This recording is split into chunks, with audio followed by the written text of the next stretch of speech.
सोचिए, कभी कभी आलमी ताकत की बिसात एक बज़ाहिर अजीबोगरीब बयान से कैसे पलट जाती है। ग्रीनलैंड खरीदने की एक पेशकश, इसने दुनिया के सामने एक ऐसी हकीकत ला खड़ी की जिससे सब वाकिफ तो थे, मगर शायद कोई इसका नाम लेने को तैयार नहीं था। आइए देखते हैं कि ये सब कैसे हुआ। जी हाँ, सब कुछ इस एक जुमले से शुरू हुआ जब उस वक्त के अमरीकी सदर ने अचानक ग्रीनलैंड खरीदने की ख्वाहिश जाहिर कर दी। आजकल की डिप्लोमेसी में ये एक ऐसा ख्याल था जो बिल्कुल ही गैर मुतवक्के और सच कहें को अजीब था, और उसने सबको चौंका दिया। तो सवाल ये था कि आखिर अमेरिका को अचानक इसकी ज़रूरत क्यों पड़ी।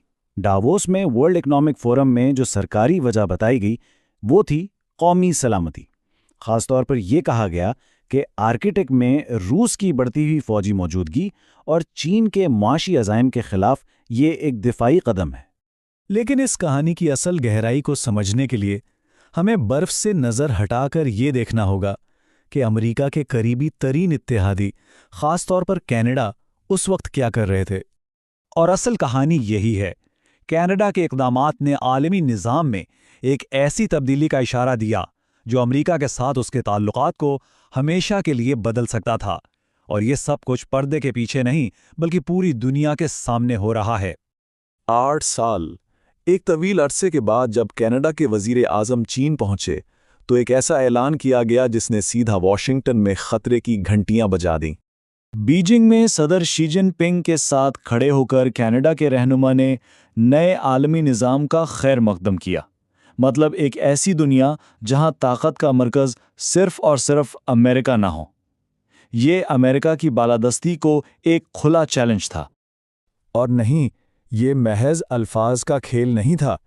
इन बयानात को बड़े बड़े तजारती मुआहदों से मजबूत किया गया, जो इस बात का सबूत थे कि कनाडा अपनी मुआशी तकदीर को अमेरिका के साये से बाहर ले जाने के लिए कितना संजीदा है। देखिए, चीन ने एक बहुत बड़ा कदम उठाया। कैनेडियन कैनोला ऑयल पर टैरिफ, जो कि 84% की एक बहुत ऊंची सतह पर था, उसे गिराकर सीधा 15% कर दिया। ये कनाडा के किसानों के लिए एक बहुत बहुत बड़ी माशी रुकावट को दूर करने जैसा था। और सिर्फ यही नहीं, इसी वक्त कनाडा ने चीन से तकरीबन 50,000 इलेक्ट्रिक गाड़ियां खरीदने के एक बड़े मुआहदे पर भी दस्तखत कर दिए, जिसने दोनों मुल्कों के बीच गहरे होते इक़्तिसादी ताल्लुकात पर मुहर लगा दी।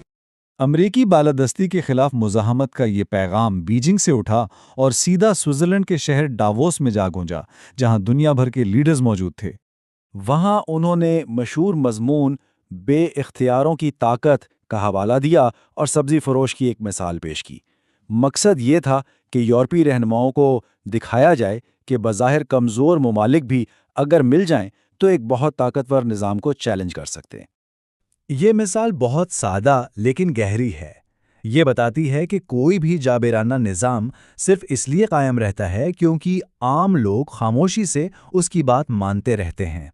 जिस दिन एक शख्स भी इस झूठ का हिस्सा बनने से इनकार कर देता है, पूरा निज़ाम ताश के पत्तों की तरह बिखर सकता है। ये यूरोप के लिए एक वाज़ेह और बराह रास्त पुकार थी। एक पैगाम था कि वो अमरीकी गलबे के सामने अपनी दहाइयों पुरानी खामोशी को तोड़ें और एक आज़ाद खारिजा पॉलिसी अपनाएं। अच्छा, जब तनाव इतना बढ़ जाए तो फिर बात माशी हथियारों की तरफ भी जाती है। ये बहस शुरू हो गई कि इस नई आलमी बिसात पर कौन से हथियार इस्तेमाल किए जा सकते हैं। एक मकबूल नज़रिया ये था कि मुखालिफ ममालिक अमरीकी ट्रेजरी बॉन्ड्स को एक इक़्तिसादी हथियार के तौर पर इस्तेमाल कर सकते हैं, जिससे अमरीकी मईशत को शदीद नुकसान पहुंच सकता है। लेकिन ये एक बहुत ख़तरनाक खेल है। मसला यह है कि अगर कोई मुल्क बड़ी तादाद में अमरीकी बॉन्ड्स बेचना शुरू कर दे तो मार्केट में उनकी कीमत तेज़ी से गिरेगी, और इसका सबसे पहला और बड़ा नुकसान खुद बेचने वाले मुल्क को ही होगा। इसके बरअक्स यूरोप के पास एक ज़्यादा अमली और ताकतवर हथियार मौजूद है जिसे कहते हैं ट्रेड बज़ूका। ये उन्हें किसी भी मुल्क के इक़्तिसादी दबाव का मुंह तोड़ जवाब देने की सलाहियत देता है। और सबसे दिलचस्प और सितम ज़रीफ़ी की बात यह है कि जिस हथियार को अमेरिका ने चीन जैसे हरीफों को काबू में रखने के लिए बनाने में मदद दी थी, आज उसी हथियार का रुख खुद अमेरिका की तरफ किया जा रहा था। तो ग्रीनलैंड का ये वाक़या कोई अलग थलग मामला नहीं, बल्कि ये सल्तनतों के उरूज और ज़वाल की सदियों पुरानी तारीख़ का ही एक नया बाब है। امریکی تاریخ کو اگر دیکھیں تو یہ سلامتی کے نام پر مسلسل پھیلاؤ کی ایک داستان ہے۔ جیمز ٹاؤن کے پہلی بستی سے لے کر میکسیکو سے علاقے چھیننے تک اور آج آرکٹک میں دلچسپی تک، یہ ایک ہی نمونہ بار بار نظر آتا ہے۔